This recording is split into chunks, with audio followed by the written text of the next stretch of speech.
It began when an unknown man from Denmark approached me with a proposition.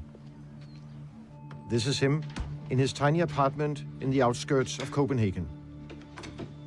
If this was a piece of fiction, no one would believe that he would be meeting with North Korean arms dealers in Africa. You can walk in here, no problem. Or going to the North Korean embassy in Sweden to pick up secret documents. If something happened, our embassy does know nothing about it. Exactly. But this is no fiction. Everything you are about to see is real and has been going on for more than 10 years.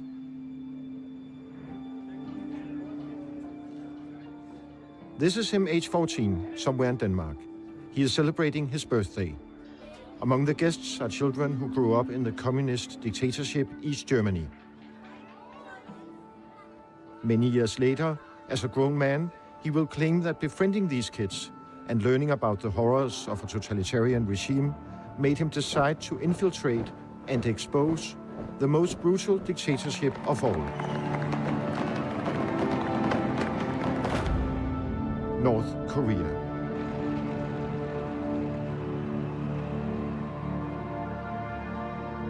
It's a nice explanation, if true. But exactly why he chose to place himself in mortal danger is also besides the point. What only matters here is that he is a mole.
In the end, I had to hire an expert to help me sort it out.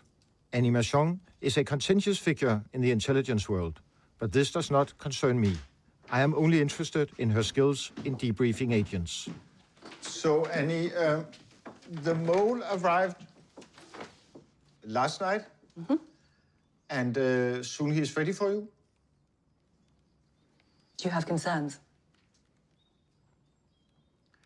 Maybe we should discuss that after you have met the mole.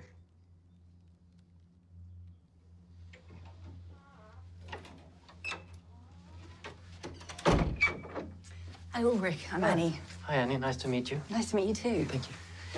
I used to work for the British Security Service, otherwise known as MI5, and part of my job as an intelligence officer was to debrief agents. So the film team has asked me in to debrief you about your life over the last 10 years. Yes. Can you tell me a little bit more about him, his background? You know, if he would rob a bank, you would not be able to describe him. He blends in. He blends in. Perfect. So, how did you get interested in North Korea? Oh, it's a long story. It is a long story, so I will speed it up. Back in 2006, as a journalist from Denmark, I went to North Korea and shot a documentary called The Red Chapel. The regime in Pyongyang really hates my film, and because of that, I can never travel back to North Korea. Seen from a Western point of view, the film has its moments, but it does not offer up the smoking gun, the irrefutable proof that North Korea is an evil and criminal enterprise. Ever since, I have been on a quest to prove these points, yet being forever banned from the Chamber of Secrets. But back in Denmark, the man who I prefer to call the Mole saw my film, and somehow it gave him the idea that he could travel to North Korea in my place. Why not? Let go. And then I wrote an email to Mads. Approximately 10 years ago, out of nowhere, he wrote and asked if I would be interested in doing a film about him infiltrating the Danish-North Korean Friendship Association. So how old, I mean, what happened? Can you talk me through exactly the first steps you took in this and the sort of thought process you were going through? You mean with the Korean Friendship? Yes. Yeah, well, I found the Danish Friendship Association and the chairman, Anders Christensen. He invited me to their first public meeting 3 weeks later. And he was the only person in the room when I came up, trying to put up a North Korean flag. And I went like a normal dude, go say hello and want to shake hands. And I have such a, very, it was not even a handshake. It was very like, the hand slipped away. It was like, I think, okay, is he a man or is he, I don't know. Jellyfish? Yeah, he was quite fast to tell people that this is a new member. Den demokratiske folkerepublik foretog i går kl. 11.57 lokaltid sin tredje atomprøvesprængning. Sprængkraften var betydeligt kraftigere end de foregående prøvesprængninger i 2006 og 2009. I told him it could be of interest if it would evolve to something of international importance, because the Danish-North Korean Friendship Association in itself is a fairly depressing group of people. He said, please keep me posted if it's interesting. And I was like, okay. I also told him I will never be able to pay you any money. So that is not of importance for him. And then he just kept on going. The mole went down the rabbit hole and discovered a bizarre world of Danish senior citizens who are true fans of North Korea. Slowly but surely, the mole advanced in the hierarchy and became a member of the board, working under chairman Anders Christensen, a diehard communist. Here you have him back in his heyday, meeting with the founder of North Korea, eternal President Kim Il-sung, grandfather of the current ruler, Kim Jong-un. Du kan bare hænge op, når du... All the time, the mole was filming. The excuse being that he was making movies for YouTube about his work as a board member. I'm a proud member of the board, and from here I have been fighting to defend the fantastic country of North Korea. But we need to be aware that people that today is our friend or comrades could be our biggest enemies tomorrow. There will be a fifth column of moles. We really need to be aware of that. So how did things progress for you once you were a member and on the board? Well, my biggest wish was to visit North Korea, of course, and to come there, you need to be a part of an association. Jeg kan lige sige, Ulrik, der filmer der, det er en leder af bestyrelsen, og han er ved at lave en film om foreningens arbejde, og han skal også med til Korea, og de rejser ud om en uge.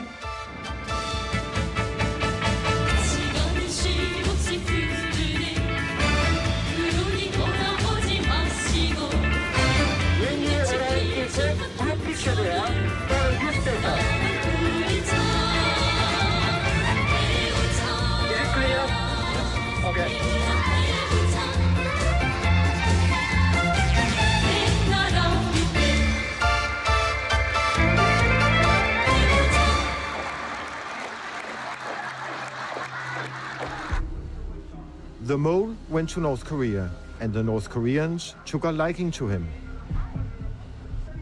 His main contact person in North Korea was a man named Kang, who works for the Ministry of Cultural Affairs. Everything under control? Yeah. Always in Korea. Everything is in control. Kang is a key person in this tale of deceit and intrigue. We trust you and we really treat you as friends, good friends. Yes. But you have to understand that the place is a bit sensitive, and maybe the spies are interested in this kind of places, military places. So all the Korean people, they are very alert. Hello. Hello. Hello. Hi. Hi. Nice meeting you. Hello. Everywhere he went in North Korea, the mole was filming. Of course, he also brought his camera when he was awarded a medal, recognizing his work for the regime. Okay, congratulations. Yeah. So when did things really start to move? When I was in North Korea in 2012, I met a Spanish person named Alejandro Cardenas. Can you confirm that this is a photograph of him? Well, that's him. Yeah? Yeah. He's the president of the Korean Friendship Association, KFA. And according to himself, there are hundreds of thousands of members around the world. Amongst the friends of the regime in Pyongyang, Alejandro Cardenas is the biggest friend.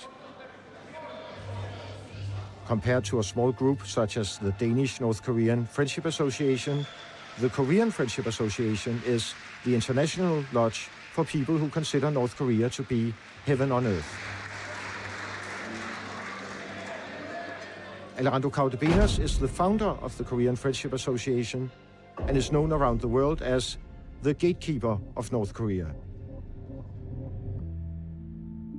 As such, Alejandro Cardenas was my tour guide and access ticket when I traveled to North Korea back in 2006. Here, we are posing for a North Korean newspaper. Spending time with him, I found it hard to understand why Alejandro, who was born in Spain and lives in Spain, has chosen a life as a cheerleader for North Korea. According to the UN, North Korea starves, abuses, and kills its own citizens on a daily basis, but Alejandro Cardenas considers all that to be fake news. Sabe que hay informes de Naciones Unidas, de Amnistía Internacional, que son muy duros. Sí, porque se utilizan como medios el régimen político de Corea del Norte. Son medios de propaganda. I also discovered that his preferred foods are French pastry and candies, which is, I guess, the perfect diet for a supervillain. Do you think Alejandro is dangerous? Yes, I do, especially when he's in North Korea, because he had the power to react to things he don't like. He's a small dictator in his own universe.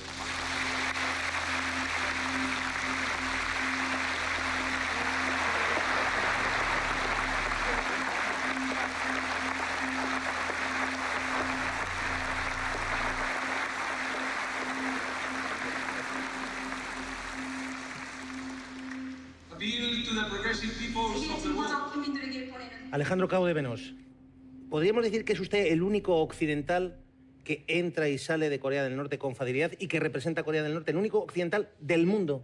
Sí, así es. Primer y único occidental. You're a Spanish aristocrat representing the North Korean regime. What's in it for you? Well, it's a long story of 30 years, but although I come from an aristocratic family, I'm just a son of workers. So I wanted to contribute for the construction of a socialist country. I created the Korean Friendship Association so I could facilitate the meeting and the bridge between DPRK and the rest of the countries in the world. Alejandro Cardenas, señor Cardenas, buenas noches. Lo que pretende Corea del Norte es simplemente asegurar su supervivencia y su futuro. ¿No? Entonces, la única forma de hacerlo es desarrollando una disuasión nuclear. There will be no world without Korea. If North Korea is attacked nuclearly by the United States, the world will end as we know it.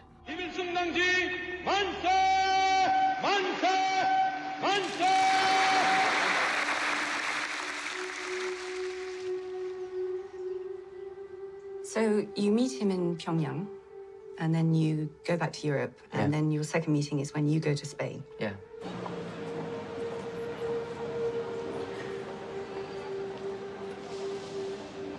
Hello. We are here in Barcelona in front of Hotel Astoria, and we just have a wonderful meeting with our colleague, Ulrich, discussing matters of interest. Can you tell me a little bit about that meeting?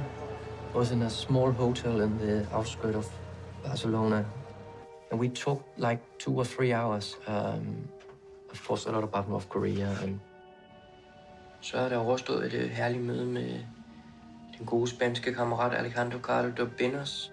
And then he started telling me about Anders.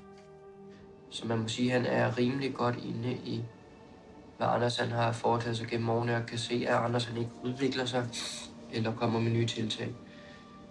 Og det må jeg også give ham ret i. So what did Alejandro want from you? He didn't want me to be the official delegate, as they pronounce it in KFA, in Denmark. Mm-hmm. Og derfor så starter jeg stille og roligt op på min egen KFA, Danmark. Hvor jeg selvfølgelig bliver udnævnt af Alejandro, og jeg vil blive en af hans nærmeste, og også internationalt vil han gerne have mig til at stå for mere og skabe nogle kontakter.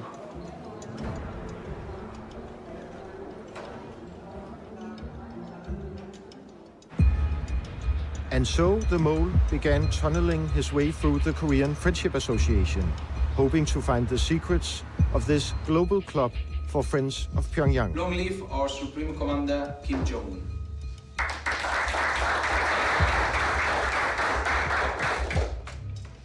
Then last speech, Ulrik Larsen. Ulrik, I think you had a speech on behalf of KFA Denmark? Yeah. My name is Ulrik Larsen, and I'm a new branch of KFA in Denmark. And I'm really happy to be here and could speak at this annual meeting. Jonas, hvis vi filmer her, vil vi bare lige sige hej? Ja, det vil være fedt. Just don't cover, I mean, it should be full portrait. Du må ikke dække portrætterne. Okay. Alejandro, good to see you again. I'm very pleased to be here. Always, you know. Thank you. Advised by me, the mole had a professional cameraman enrolled in KFA Denmark as his personal assistant. To the association, he was just a new recruit. Is Alejandro aware of the personal aspects of your life? Yeah. And I think that's one of the reasons he wants me to, because he thinks I have a lot of time to be the North Korean man in Scandinavia.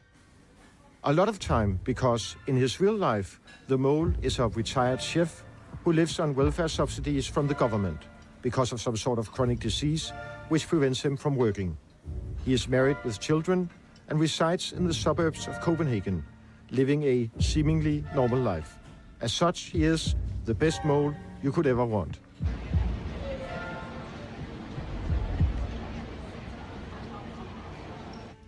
It's a long fight against the Danish media. Whenever they have the chance to print imperialistic propaganda, actually, many of the persons in the KFA are unemployed.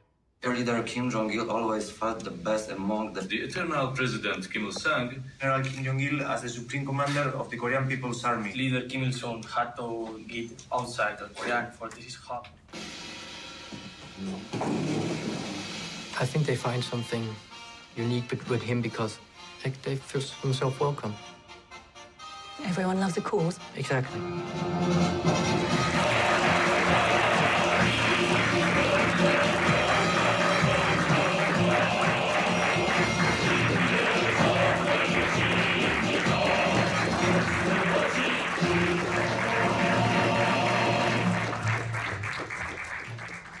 Let us become more proud and go more strong, until we achieve the final victory. Thank you. Thank you.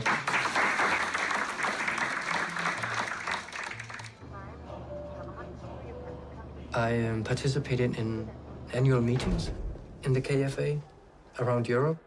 I'm calling Ulrik Larsen, our official delegate in Denmark, nuestro delegado oficial en Dinamarca. Esta medalla, Ulrik, please show your medal. Then 2 years after, I went the KFA delegate of Scandinavia. So he gave me 4 countries. That's quite a quick leap up, isn't it? It went quite fast, yeah.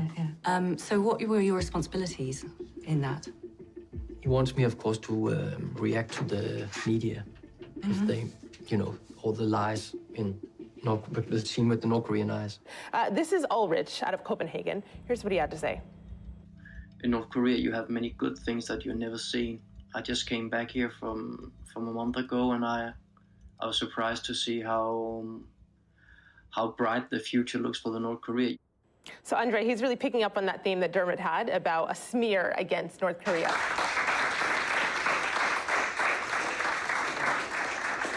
Well, Jonas is making small video clips, so I know we will make one, so we will put out on the Facebook so you can all share for today.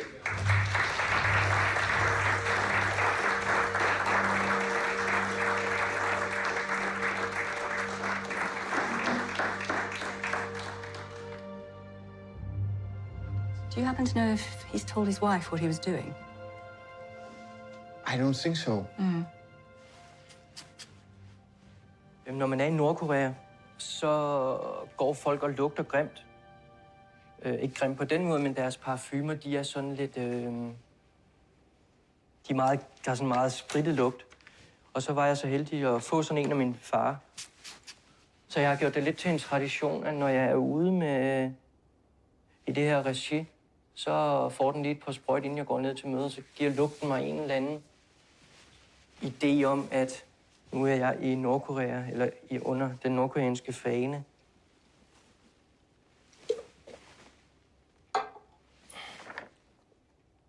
What did your wife say when you went home smelling of that strange scent? She's told another story. I couldn't tell her the truth, because then she wouldn't let me go.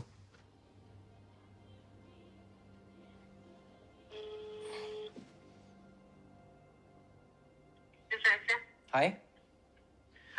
Hej. Nå, jamen vi er færdige for i dag, og vi er godt udkørt. Det har været en lang mødedag med en masse sjove informationer. Ja, okay. Hej. Og børnene er glade? Okay. Ja, vi har lige været i Tivoli. Ja, det er godt. Så Ja. det var super sjovt. Ja, det var godt. Yes. Jeg ringer. Ja, vi snakkes ved i morgen, ikke? Eller senere. Ja, okay. Ja, det er godt. Ja. Hej. Hej.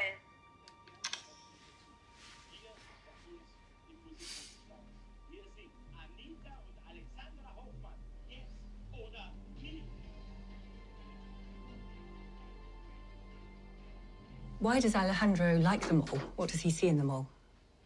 He wanted me to find people that like to invest money in North Korea. Alejandro Cardenas begins putting pressure on the mole. He wants him to source for businessmen who will invest in North Korea. So the main part really is raising business and investment. In a debriefing filmed in Denmark back in 2013, the mole was already talking about KFA President Alejandro Cardenas wanting him to find investors. Men umiddelbart taler han faktisk uden at nævne nogen om, så er det 3 interessante investeringsprojekter, der er i Nordkorea. Hvilke? Det siger han så ikke noget, men han søger bare noget kapitalsang, der hedder fra 50.000 euro op til 1 million euro. But investing in North Korea is tricky business because of the tough UN sanctions leveled against the cash-starved regime. The new sanctions include a ban on exports of North Korean goods such as machinery and electrical equipment. Since no one in their right mind would throw money at North Korea, I decided to invent a fake investor in order for the mole to find out what exactly Alejandro Cardenas had in mind. I forgot to mention there is another person involved in this. That person is Mr. James. His real name is Jim, and he was chosen by me to perform the role as Mr. James, a man of international mystery. In real life, Jim is a former member of the French Foreign Legion, who later went on to become a jet-set cocaine pusher in Copenhagen. In the end, he was caught and served 8 years in jail, and now works and lives as a legitimate businessman. In my mind, he was tailor-made for extreme role-playing.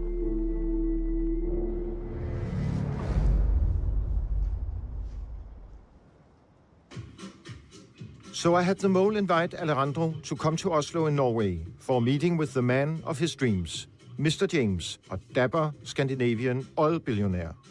So how did you set it up? At that moment, I knew James for 5 hours. I met him in the airport in the morning, and we wasn't even sitting together in the plane. The plan was that I should introduce Alejandro to James and James to Alejandro. So we... And then just sit back and watch. Yeah, exactly. What kind of investments into North Korea would President Alejandro Cardenas have on offer for Mr. James?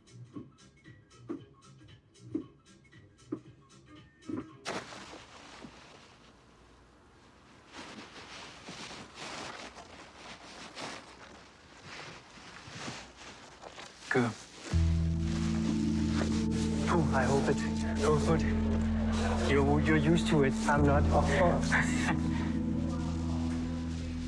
I'm nervous.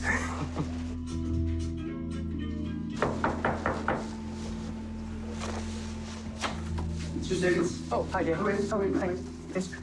I just have to take this. Sure. Okay, thank you.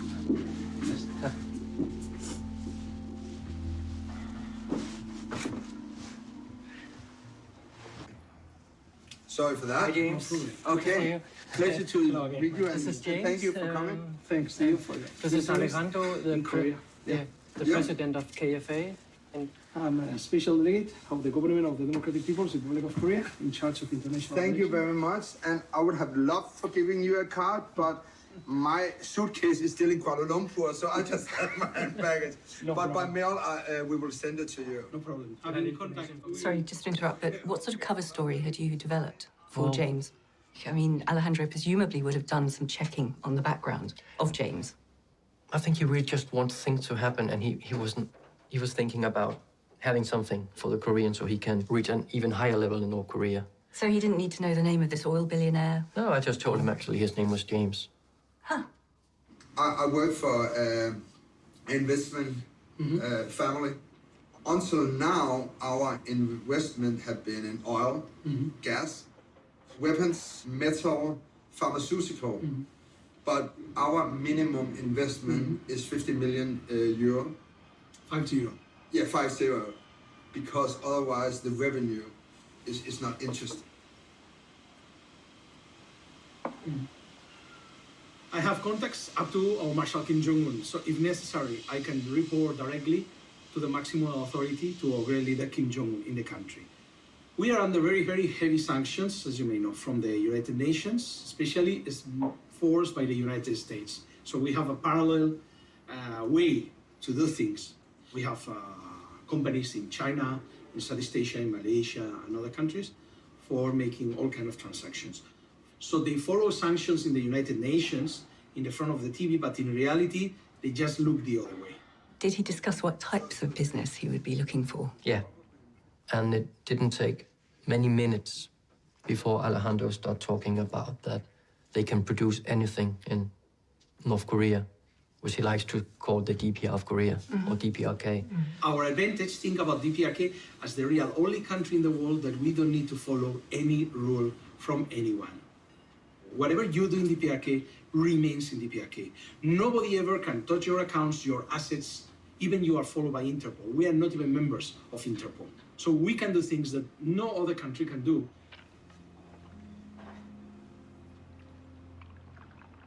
We are developing things in the pharmaceutical industry that are forbidden in any other country in the world. I have a pharmaceutical company in Canada that requested me that we produce something in DPRK. But this something, it's basically the same like methamphetamine. It's a methamphetamine for the drug market. So the issue is that they send me the formula or the knowledge, and then I checked with our capital, of course. We have all the knowledge to produce even that.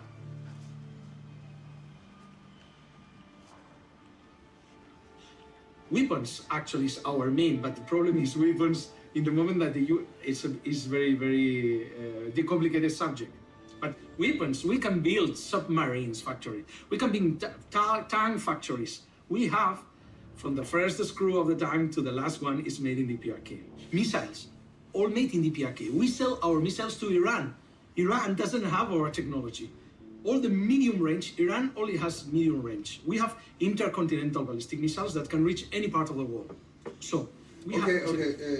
That one we definitely have to... I'm just taking notes. I can facilitate you all kind of contacts directly with our state companies or any department or ministry in the country. This is no problem for me. Anytime I can issue the visas, I can prepare at all levels with all our ministers. So through me, you are right now in direct contact with the country. Meeting with President Alejandro Kaude Benos in Oslo gave a whole new perspective on the Korean Friendship Association, because officially the KFA is a peaceful organization which works to promote North Korean culture, history and values through its members in more than 30 different countries, including the official delegate for all of Scandinavia, the Mole.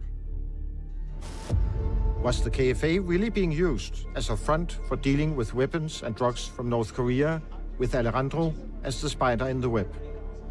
Or was Alejandro Caudebenas playing us in order to get to the deep pockets of Mr. James?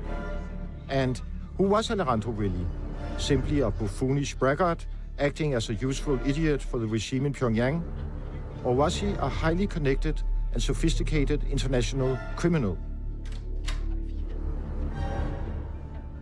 At last the mole had found his real mission and true purpose. Follow the lead of Alejandro Caudebenas and see where it takes us. So what happened after this meeting? When Alejandro came back to Spain, he was arrested of arms dealing. Así ha reaccionado Alejandro Cao de Benós ante las preguntas de nuestra compañera a las puertas de los juzgados. Ayer fue detenido en Tarragona en una operación policial contra el tráfico de armas. No respondo a 3.000. ¿Por algún motivo en especial? Sí, porque son difamadores. Eso es falso, falso totalmente. Son difamadores. Esto es falso, total.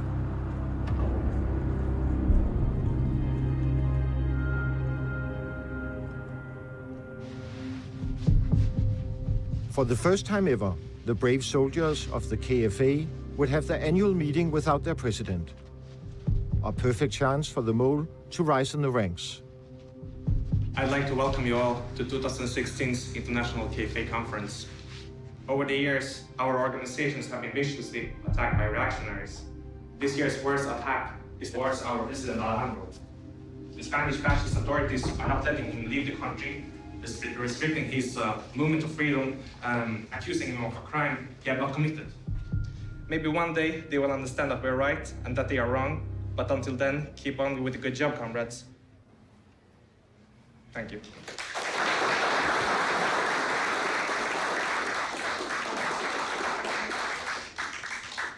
If it was not for Comrade Alejandro, I would not be standing here today.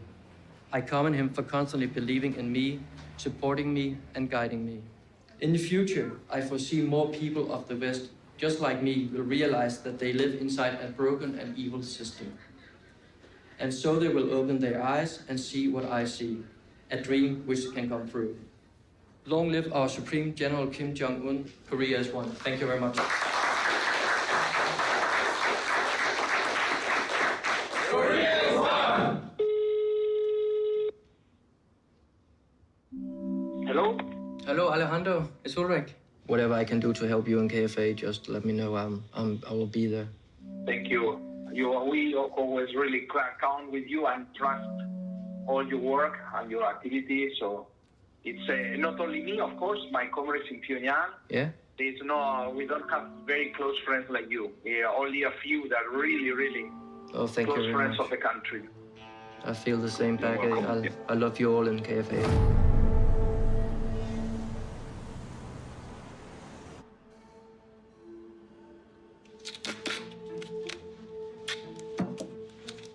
Next, the mole and Mr. James went to Madrid in Spain to meet with Alejandro Caudebenas. Through me, Mr. James had an order ready for North Korean weapons as well as methamphetamine. Would the president of the Korean Friendship Association be open for business now that he was being investigated for arms trafficking? Okay.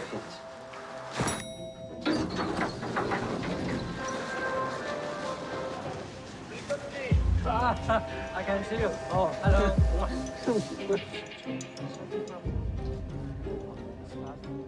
So Alejandro took James entirely on trust on your recommendation.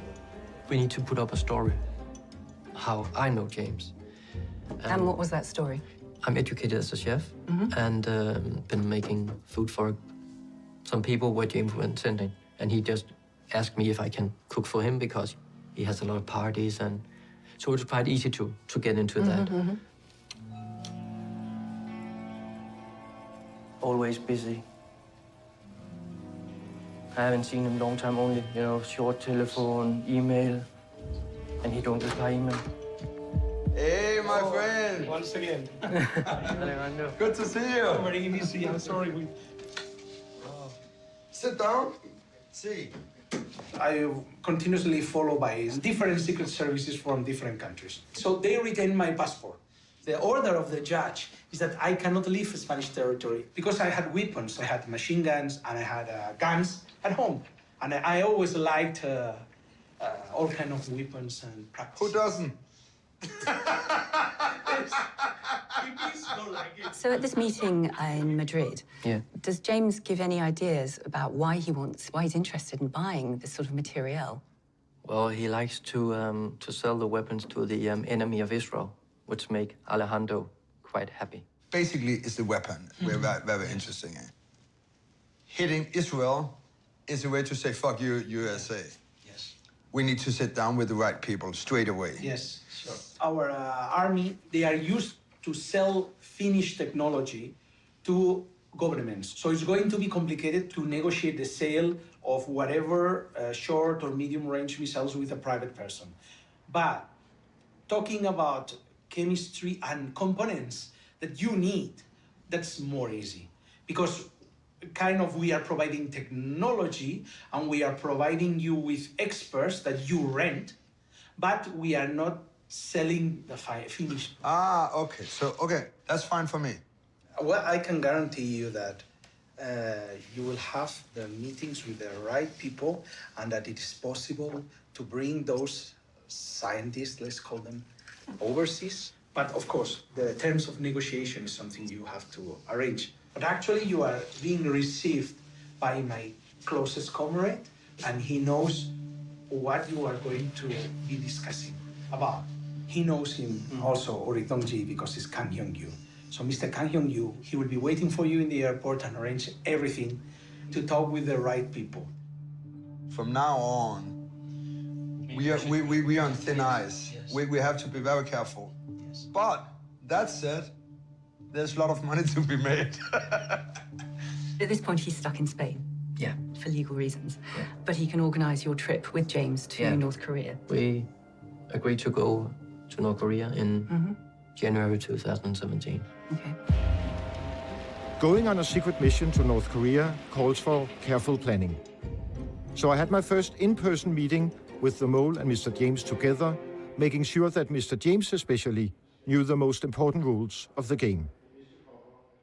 Lad os starte med det sådan helt banale, men det er vigtigt at have gaver med. Og noget af det allerbedste, man kan give nordkoreanere, er Hennessy-cognac. Jeg vil sige, tag mindst en flaske cognac med hver. Noget andet, som er vigtigt i Nordkorea, aldrig lave sjov med den store leder, den kære leder eller den unge general. Ingen af kimmerne må man lave sjov med. Man vil helt sikkert være i situationer, hvor man har lyst til at komme med en morsom bemærkning. Det skal man bare ikke. Don't go there. Okay. Noget tredje er, det er en meget militariseret kultur, og det er en meget alkoholiseret kultur.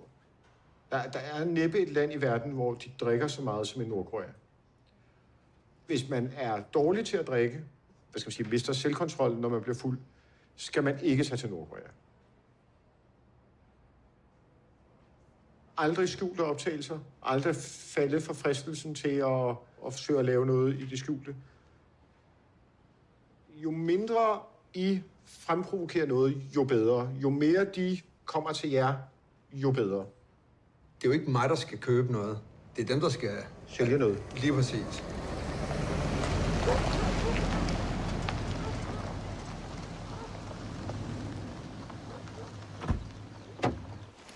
Hi, Jim. I'm Annie. Pleasure to meet you. Lovely to meet you too. If we could keep the answers as brief as possible and as precise as possible, that would be appreciated. Sure. So, what was your perception of the possible risk at this point? Yeah, I mean, as a former criminal, you don't calculate with risk that high. And I think I actually was more worried for Ulrich than for myself, because was involved or is involved in another way than I was. I was hired in as an actor. I was also worried for the mole. Mr. James had been around the block. He could fend for himself. But what about the mole? He was just a retired chef.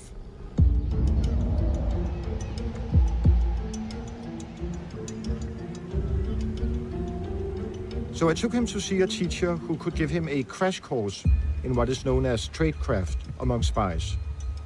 In short, I took him to see Max, a former CIA agent. He makes a mistake, he could find himself tied up in the center of town with a blowtorch as an example for nobody else to do that. So.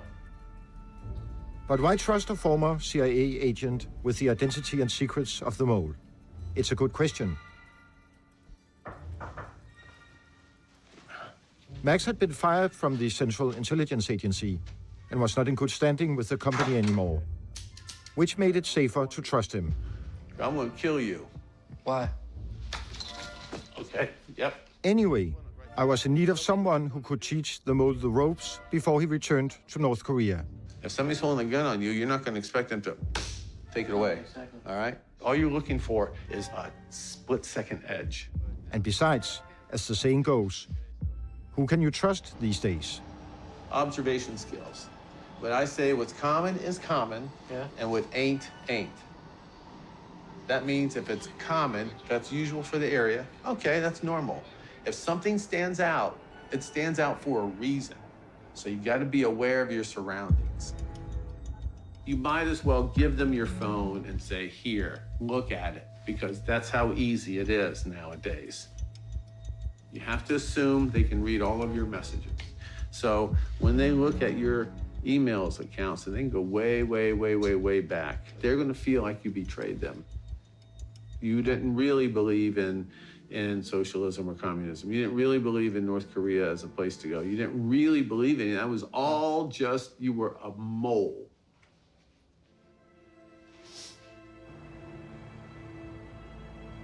Be careful that they don't set a trap for you. So like when they walk out of the room and leave papers, don't touch them, don't go near them. Then they can say, oh, we knew he was gonna go through these. You don't care about those. Don't even think about messing with that. I tell you what, you are a hero of mine doing this. It's very dangerous. So this is the real deal. Yeah. Safe journey. Thank you, travels. Max. Godspeed. Thank you, bye. Bye now.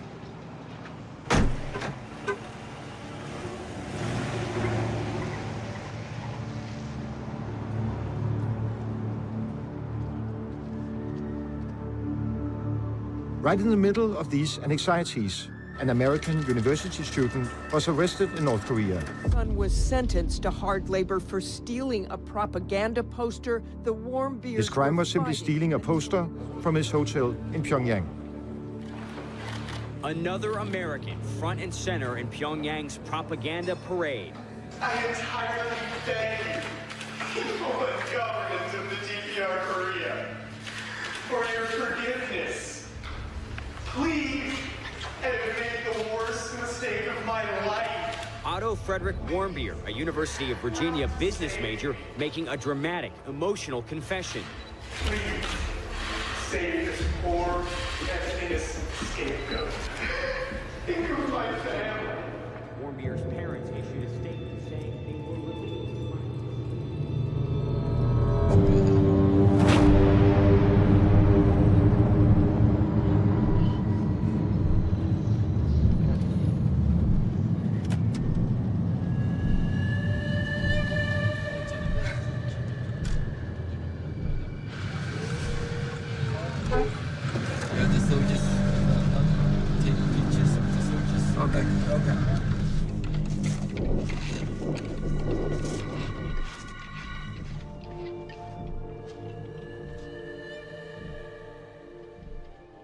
So can you tell me what happened when you got there? We were landing in a brand new airport in Pyongyang. 3 steps out of the flight, we were put aside because I had the camera. This officer, he was like, because of the camera, he needs to call his the high-ranking officer to check that out. When we landed there, 2 government officials came, took my suitcase off the table. We went all the way around, and they put me in the VIP lounge where the main man himself, when he travels, sits. And then we've been waiting 5 minutes, and Kang said, do you have your medal on? Show him. Is that? That is Mr. Kang. Okay. And I was like taking off my jacket, and he was like, sorry, please, welcome to North Korea. And I just took all my equipment without any check and walked straight out for a waiting Mercedes-Benz to pick us up.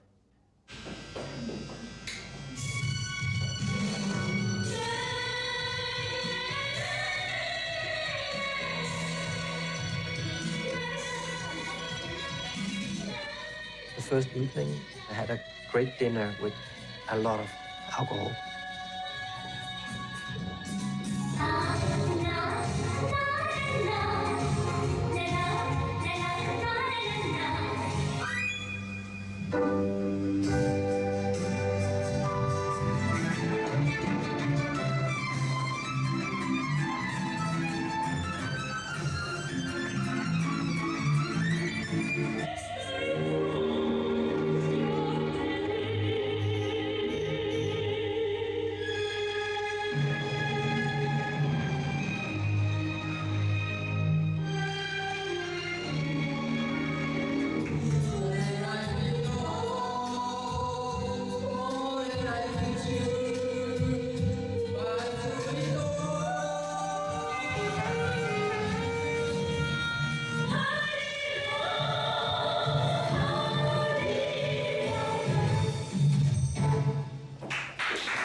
I went up earlier than James to my room, and Kang then came up to my room and asked me, are you sure that this man has all the money that he's talking about?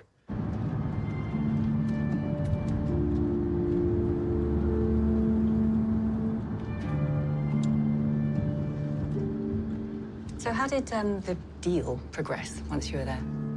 Well, in the beginning, it was with sightseeing and looking at houses and business centers.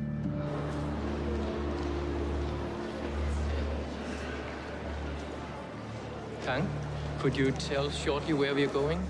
Now we are going to visit Science and Technology Complex, which was inaugurated last year.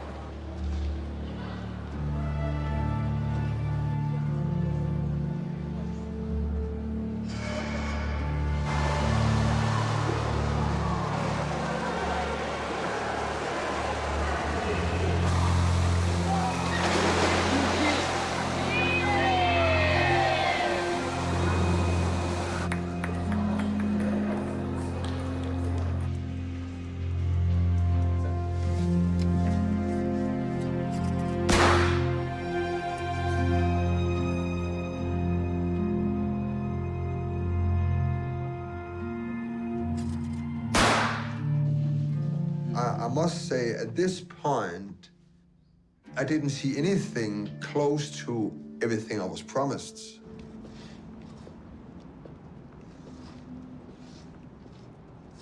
So how long did this, should we call it a courtship period Around last? 2 days. 2 days. And then it's starting getting serious.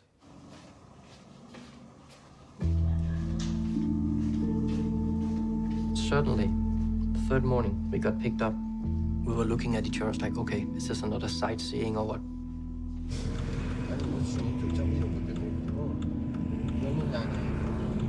When we are in the car, he said, we're going to meet some people that can sort you out. All the time we've been in North Korea, we've been driving downtown. Now we're starting driving outside town. And then suddenly we take a left turn. And now it's not in a place where you want to show tourists. And they drove us outside of Pyongyang into a slum area. So the driver park. This doesn't seem right, but I mean, nowhere to run, so I'm just like, okay, just focused.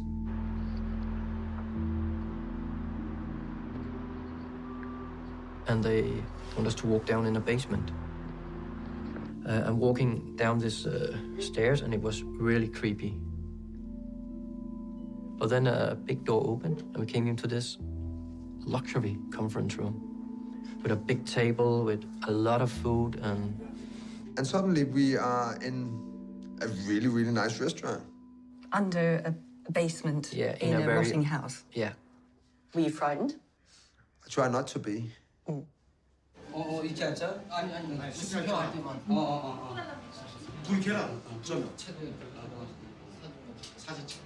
Then we found out we were sitting together with the president from the arms factory.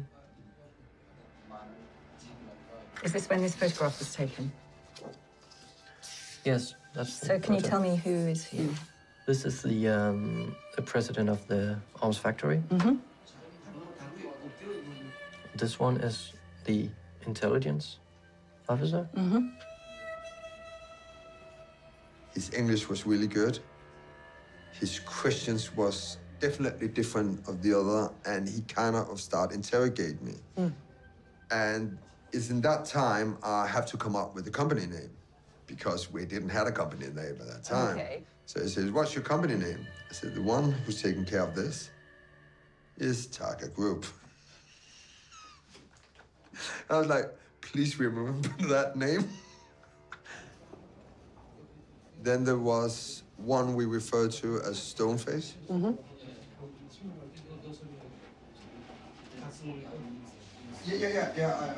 Then they surprised us by taking up the catalog of their weapon systems.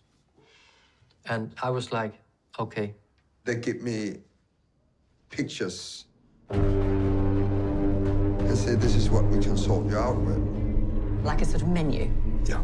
Okay. And what sort of weapons are we talking about? All kinds of weapons, missiles, really big missiles, tanks. So this is all on offer? Yeah, this is what we were just handed over at the table. And wow. So we've got Scud missiles. Yeah. So you can get 5 Scud missiles for $14 million. Missile launchers? Yeah. So we're going up to Scud-E missiles now. Yeah. Good God, 25 million. 1,350 kilometers range. Yeah. That's practically enough for North Korea to Japan. And that's high explosive warhead, and that's thermobaric. Oof. I mean, that's as close as you can get to a nuke. Yeah. Without it being a nuke. What's this? This is the agreement between James and Narea. The arms factory, yeah. Okay. All signed and sealed as well? Yes.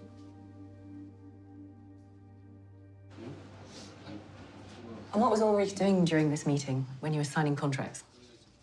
He was filming. He was allowed to film? See, this is the funny part, because Ulrich's position is so well that they just thought he filmed for propaganda videos. Should I sign the Korean one as well? Yes. And where's that?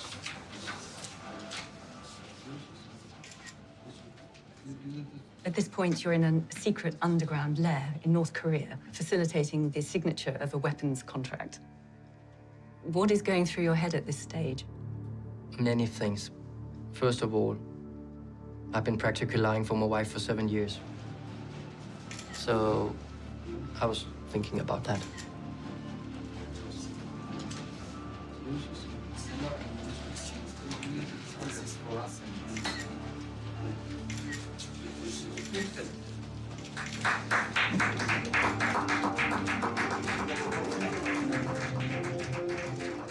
And Alejandro is aware of all of this? He's aware of everything. Mm-hmm. And I will soon go to Spain to visit Alejandro Donkey and give him a detailed report about what we achieved here together with James. Skål! Skål! Skål! I'm for you. Good, thank you.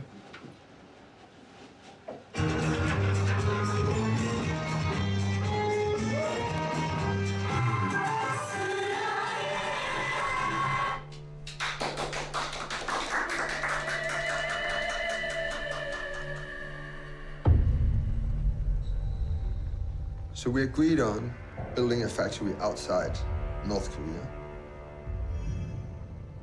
that would make weapons and methamphetamine. And as is custom for them, they suggest it will definitely be underground. And did the Koreans have any preferences when it came to countries or suggestions? The first destination that came up was Namibia, where they had friendly people in the government. That was taken off the table due to the sanctions. So the next country that was put on the table was Uganda. So to sum it up, you are now a North Korean weapons dealer and broker. Yes.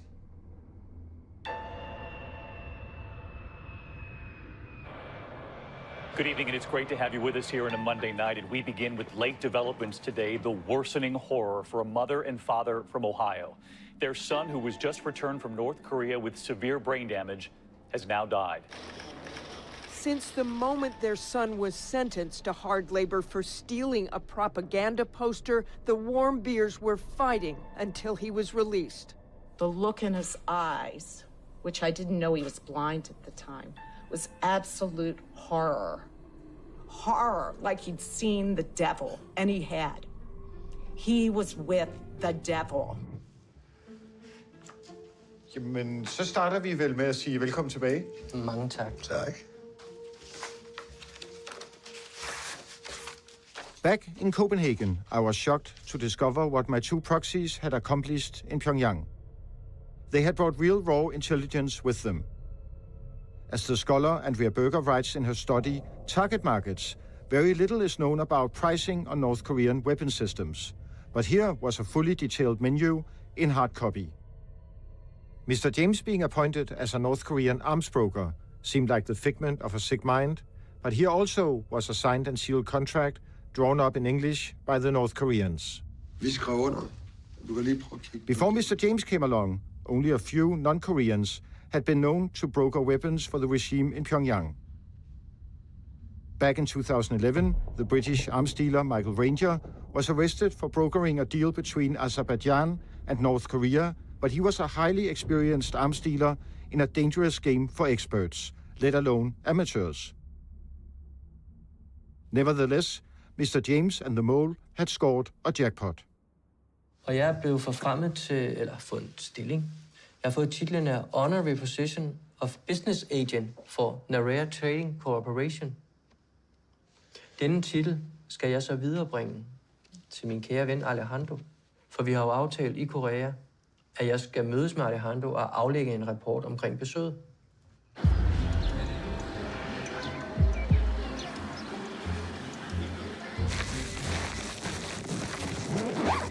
Det hele er klar.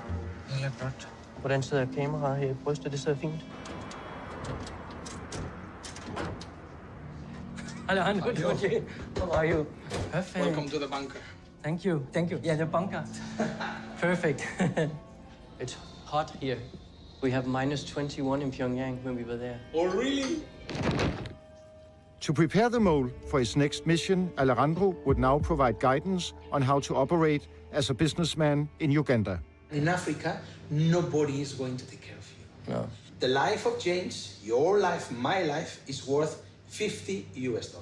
Okay. That's what it costs to hire a hitman, and cut your throat. Literally cut your throat. And don't forget that they are quite strong because they work all the day under the sun, taking the bush and everything. So the Negro has that thing. Okay. In the moment that you don't look at them, they will steal you. Okay. Everything, even a drop of water. And they need always to have the person on top of them telling them what they have to do. Okay. If not, they just sleep or steal, or steal. If the white master is not there, they will feel like animals and start destroying, taking all. Okay. So actually he needs to be really, really careful of who to bring in. Yes, yes. Very careful, and if one person is going to appoint it, there has to be the person, frankly speaking, willing to die for. Yeah. I mean, what's the idea of the idea is to make the methamphetamine and weapons. When talking about the business, do never use again that word, okay? No, I think you should take care. Suddenly, he just stood up and said he wanted to show me something.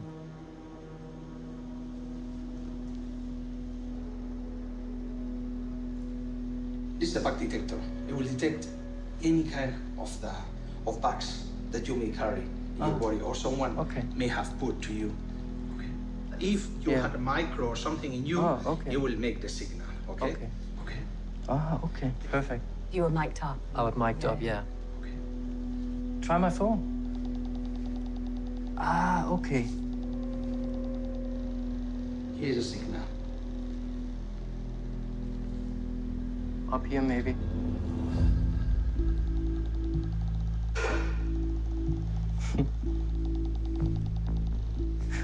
You have something, RF, radio frequency? I have the car key for rent a car. I have a small bag on the table, so I have a car key in. Maybe it's because it takes some signals down.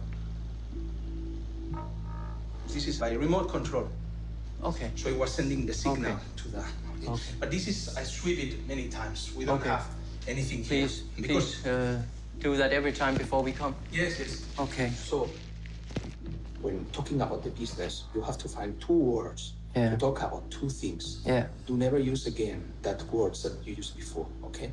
So, we should talk about the canned seafood. Yeah. For example, when referring to something that you eat, it's a seafood, canned seafood. Yeah. And when you are talking about the other thing, you can talking about, for example, let's talk about wood. Wood. Handicraft. Wood handicraft, yeah. Made by hand, by the native people. Yeah. Okay, so in this way, they never can figure out what you are talking about. I've But also- this kind of measures is essential. You Yeah. are not talking a small thing. If this No. goes down, there are many millions going down. Yeah. So also James has to understand this is not a child game. No, I said to him, listen. To be serious. Because it's as easy as I do like this to you. Yeah. I can put a mic. Yeah.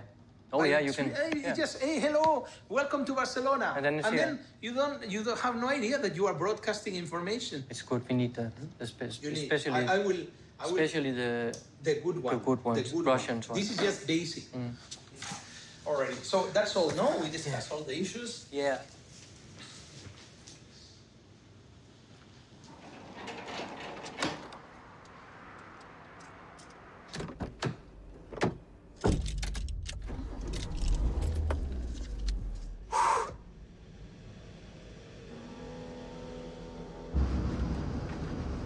What happened next?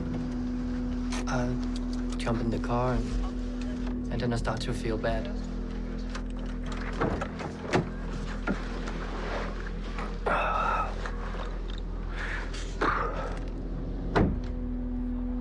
Have a lot of pictures on my mind, and it's like I just need to have this off because it did something to me. It's like this was a close call.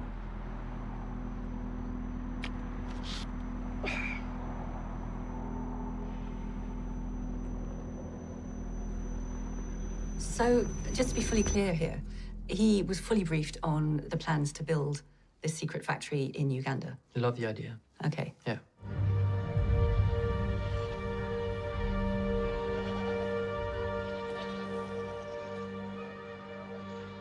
In Uganda, Mr. James would be the playmaker. And to have it all on camera, he brought a photographer who was filming for a corporate video about his life as a man of international mystery. And the mole, he brought his hidden camera. Hvor sidder knappen på til optag? De sidder på siden. Der. Yes. Yes, der er rødt. Vi ses.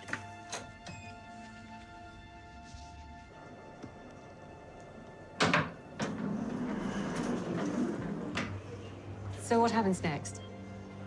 Then the North Korean arrives to Kampala. Ah, you there? Oh, good to see you again. Morning. Nice to see you. One of them, he was one of the people in the basement while I was signing. Is that? Yeah, that's the person we named Stoneface. And who is he? That's Mr. Danny, the international arms dealer from North Korea. Please come in. Oh, you can walk in. Yeah, no problem. Thank you. Thank you. And I think that Mr. James will come shortly, so then we can talk a little ourselves. So. Earlier this month, North Korea threatened to fire missiles towards the US territory of Guam.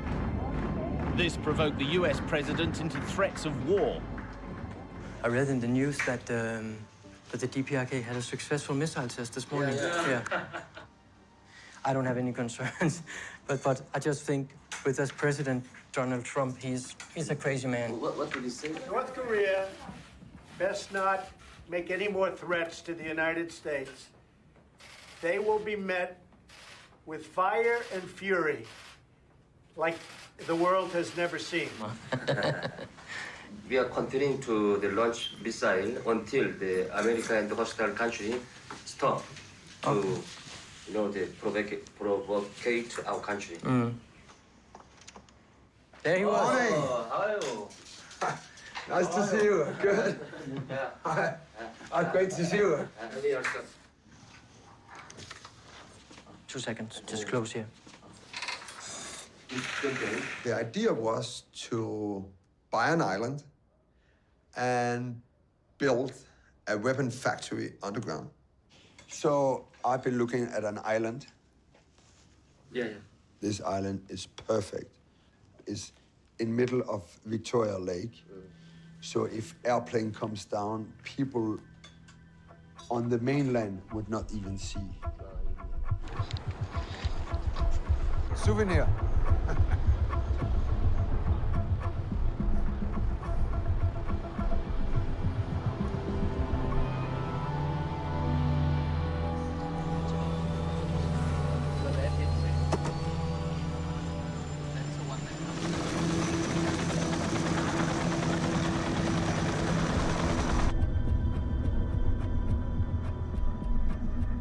We went there to check out the island.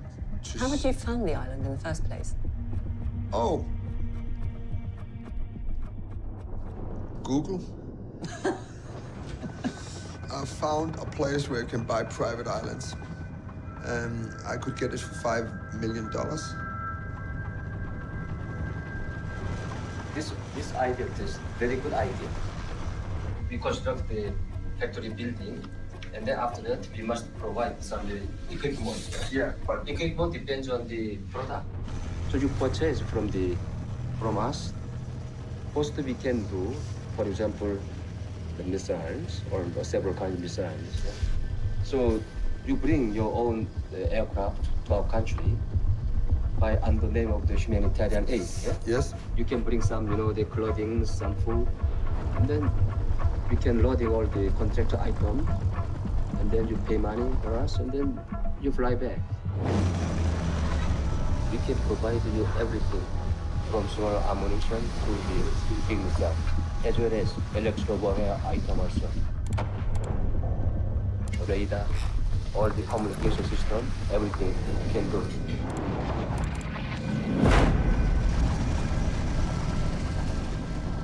So we wanted to go out and see if it could actually be used for the purpose. Mm-hmm.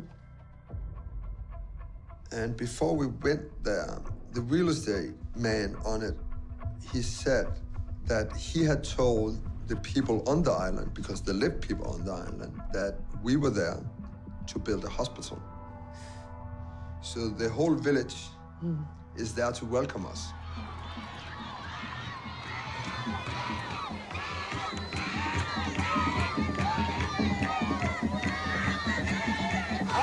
Thank you.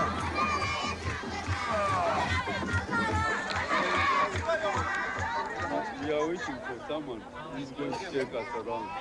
Your sister? Brother?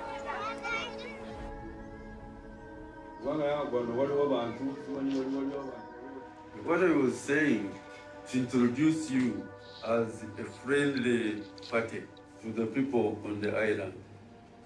Because we don't want them to know that it is a transaction that is going on between the landlord and us.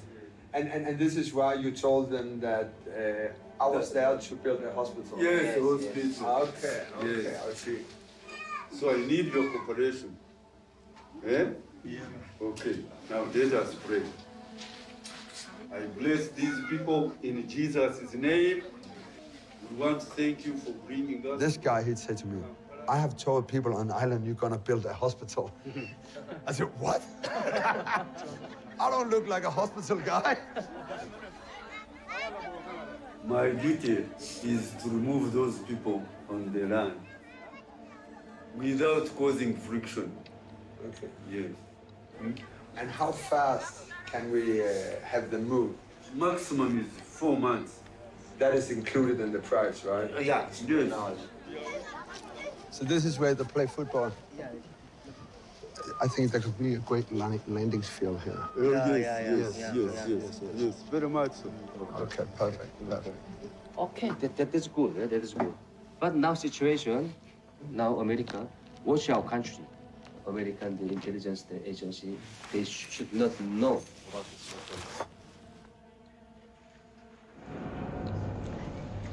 So the idea is, and this is their idea, to build a hotel above, some kind of resort, and that can explain why we have a landing ground there. Everything else will be built on underground. Now I show you one on the other side, and then we are done. Then you have an idea of all the things. Yeah. Did you get an impression that they had something out of the box? So they'd done this before, and they had a standard plan, a standard look for disguising these sort of facilities. They'd worked with other people like this. Yeah. I mean, they already said that. We have the engineer, we have the knowledge. It was not a discussion about I should come up with those ideas. Mm-hmm. It's good. Because from the beginning, I'm an investor. Mm-hmm. I invested it. I think it's a good idea. But the architect about the whole structure with them. Bye-bye. I was feeling really bad when we left the island. There live thousands on this island. Thousands and thousands they're willing to throw off the island in 4 months if I put down $5 million. How can that be done? Was the government involved? We had a sit-down established by the broker with government officials. Mm-hmm. I was quite open. I say, we want to do something on the island. I cannot tell you what it is, but we want 100% privacy. We don't want any interference. And I want that, otherwise we don't want to buy the island. If this fly, we can move very fast. We can get the people out of the island, and we can start doing this. So, Sure. how does that sound? That sounds very interesting. I've been working with the government for the last 15 years. What is the project about? It's going to be a golf resort, a marina. It's going to be a health spa. We still want to give back to society. We have CSR obligations. Then we buy some schools or something like that. Okay. We want clearance that we can land planes and take them off from our island. That the aerodrome license can be, as long as it's part of the investment plan. This bird will fly. That's sweet music to our ears. Yes, that's exactly. That's what I do. Give me an amen. Amen, brother. We was really crazy as well. We actually got promised that they could actually had custom protect our island. Just can we pray together? Heavenly Father, bless our project, bless our ideas. Amen. Amen. That's very. Thank you.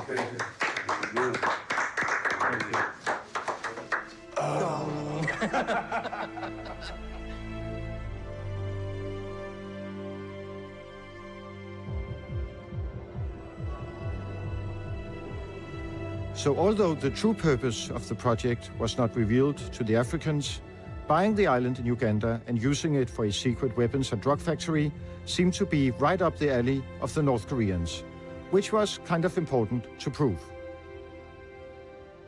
But it did not stop there, because while in Uganda, the North Korean arms dealer, Mr. Denny, was ready to take the joint venture a step further. When will you be there?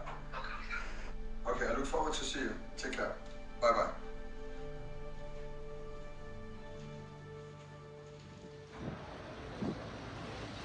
You said you had some things you needed to move as well. Yeah. So, for example, we can do all items to the Middle East country. The destination is Syria. Syria. What kind of items they want there? Projectile bomb, something like that. Okay. If you can do, you have the capability to transport all items from our countries to the area. And you give the signal, and then I'll go to Beijing. We can discuss more detail. North Koreans needing to move armaments to Syria is actually a very interesting piece of information, so please allow me to digress a little bit. Historically, North Korea and Syria have been friends for many years, and the North Koreans were even building a nuclear reactor in the Syrian desert until the Israelis decided to blow it up. During the civil war in Syria, the New York Times published a story about how North Korea was helping the Syrian regime with its chemical weapons program. At the same time, small arms from North Korea have been found in the hands of fighters from the Islamic State, but most likely these weapons were stolen from the Syrian army. So, when the North Korean arms dealer, Mr. Danny, wants to send bombs and projectiles to Syria, the end user is probably the Syrian regime. So what did you say to Danny when he suggested that you help with the Syria war? I said yes. I would like to do that. And then he said that then you have to go to Beijing.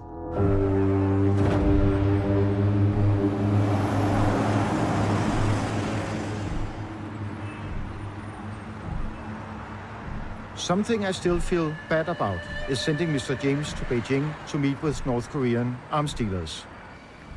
People who are in the know about the dark side advised us strongly against it. Because if the Chinese intelligence service would shine their lights on Mr. James, it would be another ball game entirely. But Mr. James is a man who craves action, and I am a filmmaker who craves sensation, so he went anyway.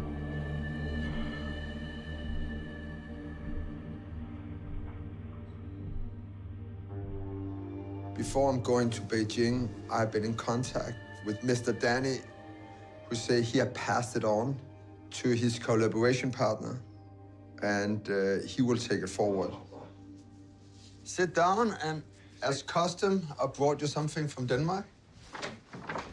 Wow. One for you and one for you. It's the first day. There's only two gentlemen arriving, and one of them introduced himself to be the main guy of the weapon industry. Both men are North Korean. I know this because sometimes they speak Korean to each other in the dialect of the North.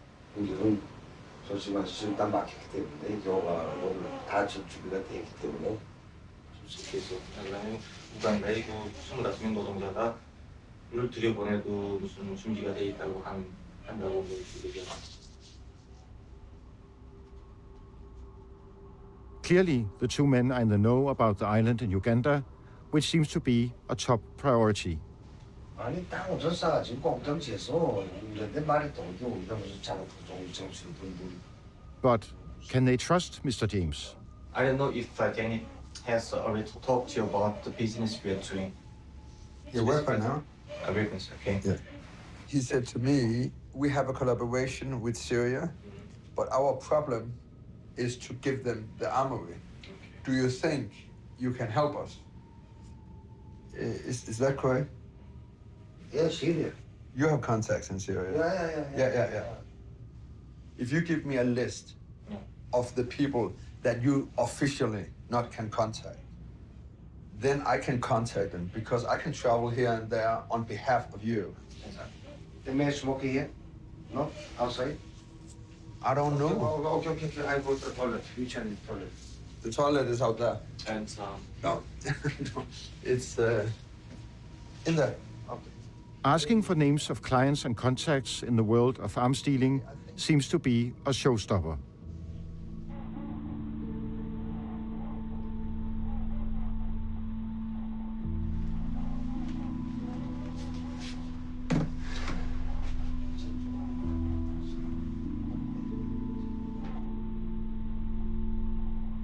우리가 가지고 있는 선임 변호들은 지금 정하는 것은 얼마 때 지금 복도 있는 사람이다.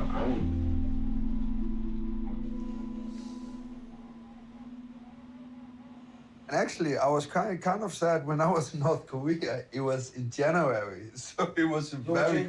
North Korea. Yeah. You've never been to our country. Yes, I have. When?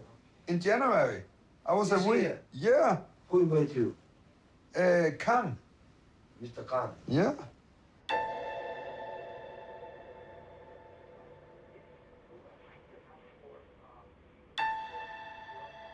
The second day we're meeting, then suddenly the one referred to as Stoneface appears. And what was the power dynamic between these two? Yeah, and see, this is the whole strange thing because the hierarchy is very difficult. Good to see you again. Was the enigmatic Stoneface summoned to Beijing in order to verify the identity of Mr. James? He never says a word, he does not even smile, so we can never know for sure about Stoneface. But it is safe to say that his appearance made a difference.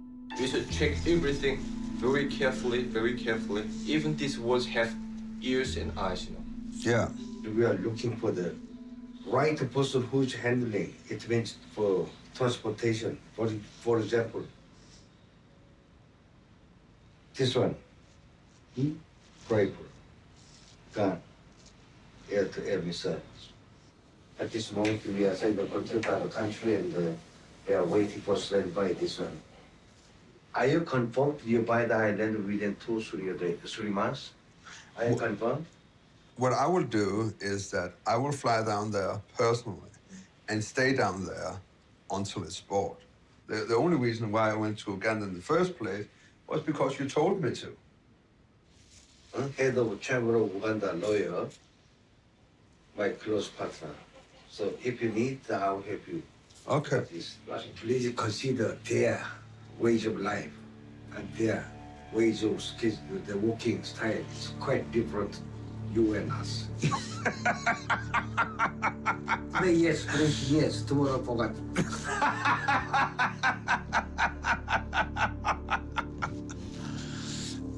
Please consider it. I expect the next meeting. So when did they contact you again? It actually went a long time. Over a year. My actor, Mr. James, seemed to be taking on a life of his own. That was a concern. Another concern was the mole going back to Spain to brief Alejandro de Pinos about the tourist project, the codename chosen for the underground weapons and drugs factory in Uganda.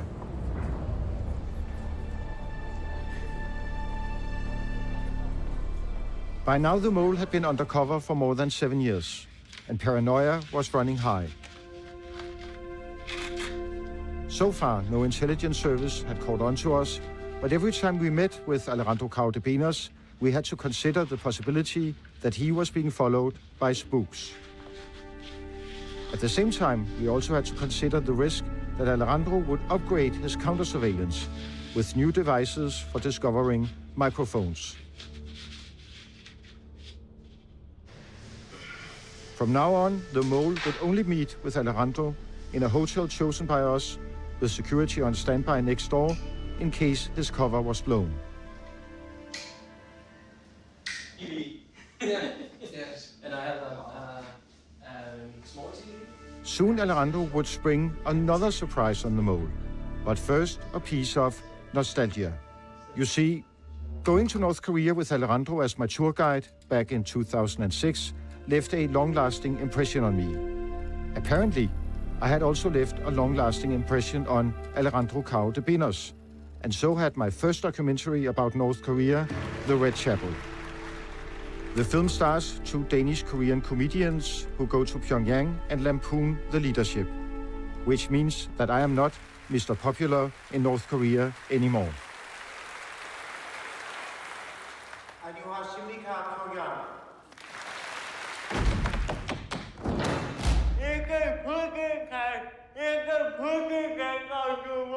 It's poetry about the independence of the cat. A little pussy cat. A little pussy, that, what Yes, does it a mean? cat. Pussy, or with... No, a cat. In English you can say pussy cat or cat. It's you know, a cat. Pussy. Meow. Meow, pussy, Yes. what does it mean? Max Brugger, I still have the passport, you know, Brugger and the other fucker. Yeah. First trip, it's by me, they come to me.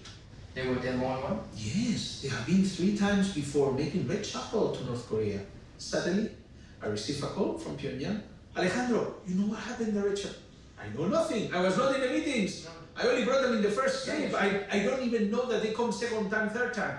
I said, you know what, you deserve that. I said to them, for not telling me. They took advantage of you, they cheat you, they fuck you, and now they're making a fortune thanks to you. And then if you were rented, you could have stopped it.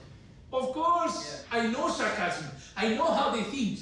In the moment that they say, pussycat, I will say to him, I will smash the face of Brugger and put him in the mine.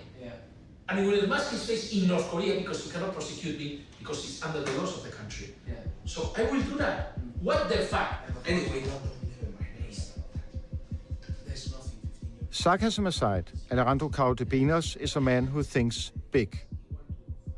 During the meeting in Barcelona, Alejandro tells the mole of an ambitious plan for a triangle deal involving Mr. James, North Korea, and a Jordanian businessman. This is Hisham al-Dasuki from Jordan, who wants to provide fuel to North Korea. And Alejandro gets this wise idea that we can make a triangle deal. Which is that we send the fuel to North Korea and James get the payment in the arms part and pharmaceutical parts to the island in Uganda. The general idea is that So you make we can triangle. Exactly. And no one will ever know where. Okay, now I get it. I understand, no?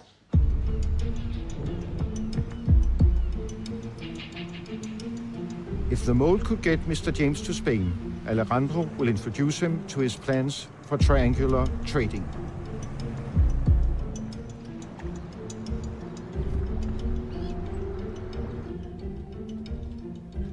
So we set up the meeting in a yacht in the harbor of Barcelona. Hello, my friend. Long time no see. I must say that. How are you? I'm good. I'm good. Oh, be careful. Good to see you. Very young, younger and younger. I'm trying my best. Normally I don't drink, but today I would like a... Can you make me one of these? Yeah, sure. Bloody Mary is good.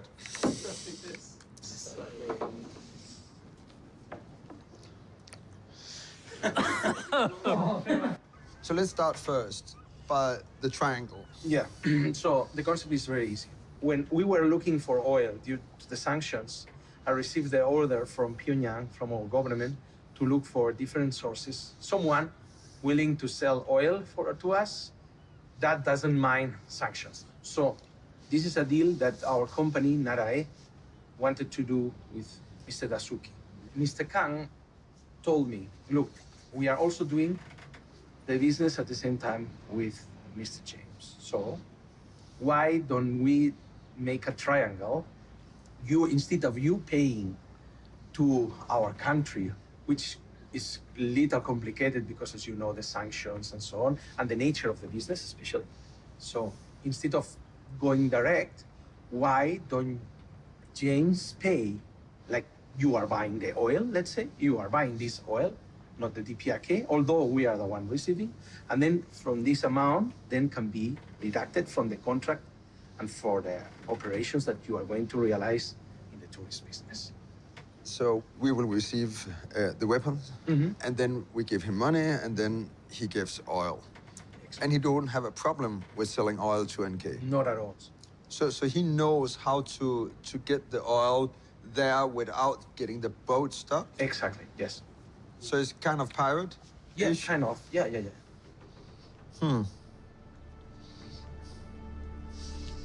What is your position in all this? I'm the person that makes the things work. Let's say like that, okay? Like a person that is arranging everything at international level, a matchmaker, we could say.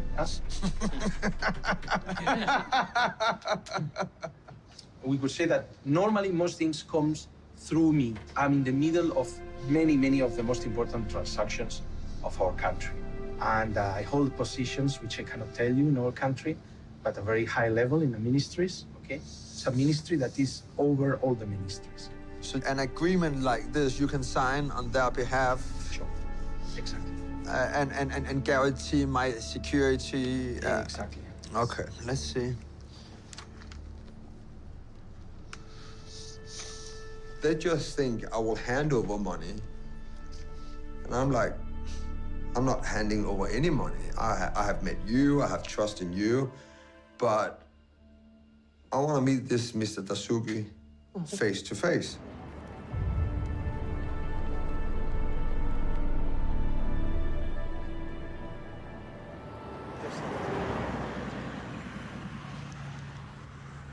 So my two proxies, the Mole and Mr. James, went to Jordan to find out if there really is a man named Al-Dasuki who wants to triangle with them and North Korea.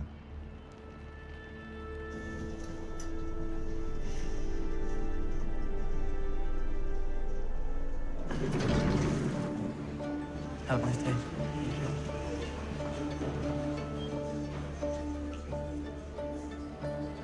Mr. Dasuki. How are you? Finally, nice to meet you. Please come and visit Mr. James.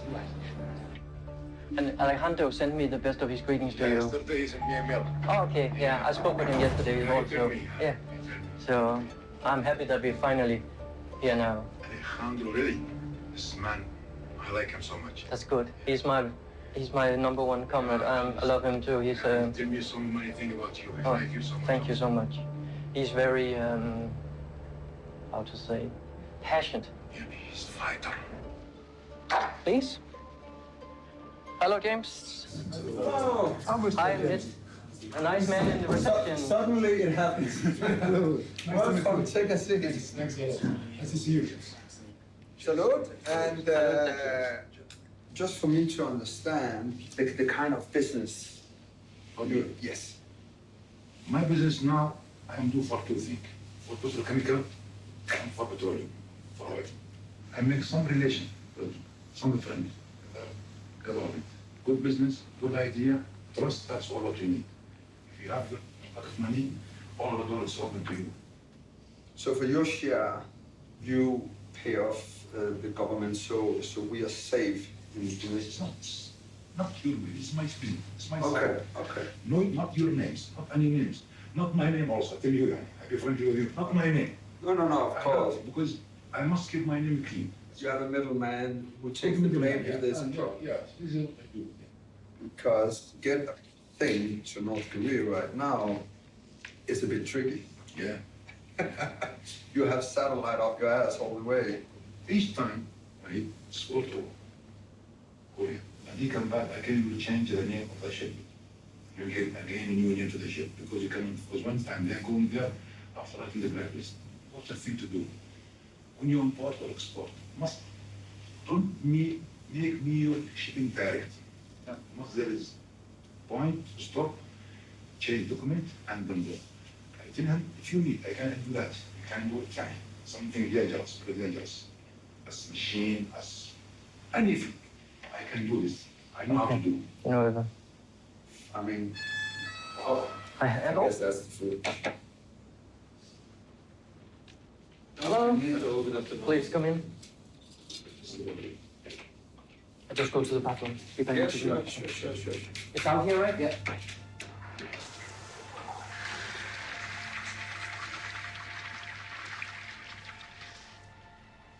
And we decided to meet up the next day for signing the contracts.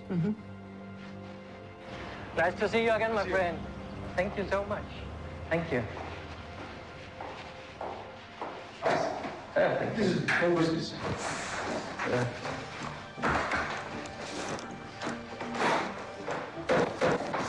Russian visa for me. This is for treatment of the oil. Ah, okay. Brought from Russia to Jordan, then I sent it to Dubai, and from Dubai sent it. So when you go from Vladivostok, you go out international, and you go back to Nampo or Songkrin with another vessel, or just change the name? Also, have to be reasonable. Sometimes I can go to that port, main port. What do you like? Sometimes that train cannot go. You must change it in the international order. Yeah. If you are not in a hurry, take 30, 40 days.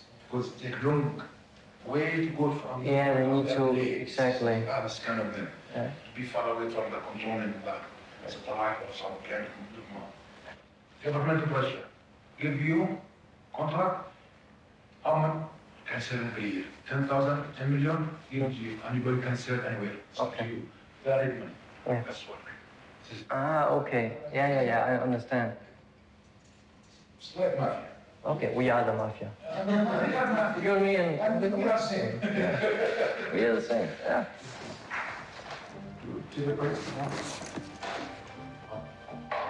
Finally. I also need a picture with Mr. Dasuki for Alejandro. Yeah. So was the contract actually signed? They signed the contract. For how much? I think at that point it was around 3.2 million US dollar. Can you? We'll do it soon. Thank you. Thank you very much. Thank you. Not to be rude, but could I have 5 minutes alone? Yeah. Sure.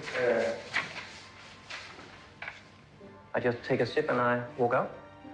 You like it to cancel? Yeah, I bring my coffee. I come back in 5 minutes. Yeah. So Ulrich leaves the room, but I'm still recording the conversation. And you can ensure that the government will not interfere?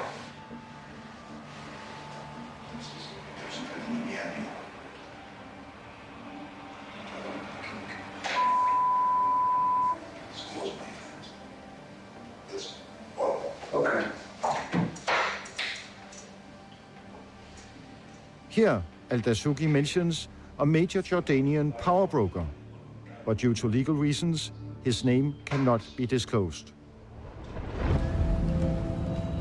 Next, the mole was asked to go to Sweden because a package was waiting for him to be picked up at the North Korean embassy in Stockholm.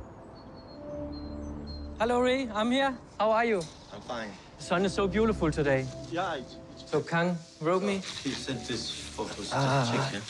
Thank you. Thank you. I went to the embassy in Stockholm to pick up some drawings. What you see here is actually a North Korean design of how we can build our weapon/pharmaceutical factory in Uganda. Okay. It looks great. Outside it looks resort, yeah. Exactly, hotel, and tourism. that's why we need to But make it inside to. it looks so smart, you know. Yeah. It's like from movie. Yeah. You might saw a movie. This is actually how it will look from above. Golf course here? It could be, yeah, we could do. Yeah, that's great. Yeah. What about the hotel title? What are you going to title? The title like? I know that they're gonna have some meetings with the investor about all those details now. First, Not something which smells typically. exactly. Yeah. So I hope it will be successful. Yeah. I hope to. Just accept the confidential. Confidential, of course. Yeah. So If something happens, our embassy does know nothing about it. exactly.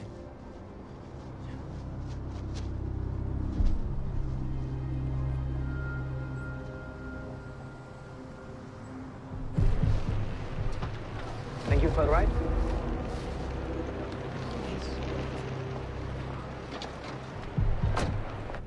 Hello.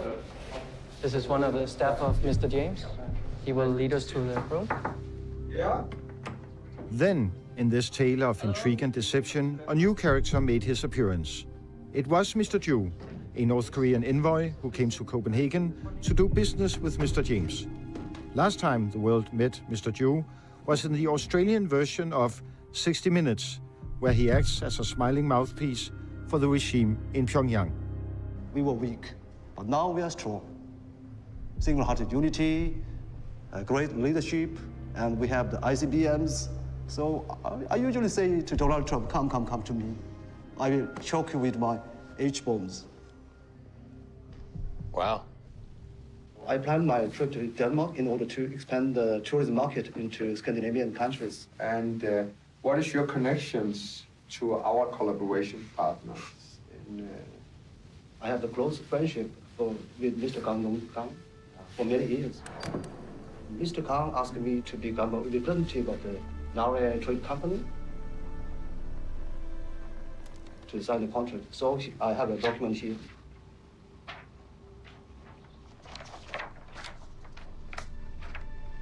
And also, he wants me to work, if necessary, or as the communicator for this tourism project. In Uganda? In Uganda. Yes. The contract stipulates the triangle deal in print. Oil purchased by Mr. James goes to North Korea, and in return, North Korea sends products and technicians to the island in Uganda, where tourist goods will be made.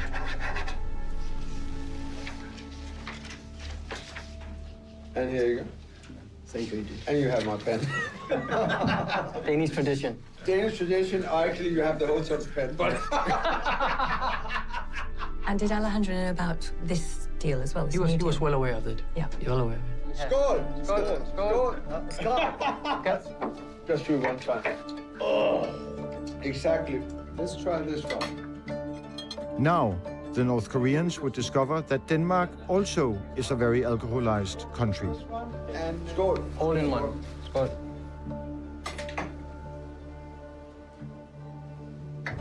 Look at him. No. You have to take it.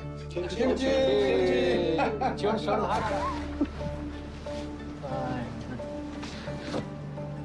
So we visited the Little Mermaid, but they were so drunk that I don't think they even remember. Had Mr. James chosen to honor the contract he signed in Copenhagen, he would have to wire millions of dollars to Al-Dasuki in Jordan as payment for oil to North Korea. In return, North Korea would deliver manpower and products to the island of Mr. James, and so goes the triangle trade. You can triangle, exactly. From his office in Jordan, Al-Dasuki was now threatening legal action unless Mr. James honored their contract and showed him the money. Meanwhile, the North Korean weapons dealer Mr. Danny, who we met in Uganda, was pushing for a meeting with Mr. James in order to speed up the business. They met in a hotel in Cambodia, where Mr. James was taken to the next level in the circle of trust. He gave me a new order list while I was down there. So, may I explain? Yeah. One by one, yeah? About the special items business, yeah? That is not common thing, yeah? Okay. The number one. Yeah. Is to protect the enemy tank.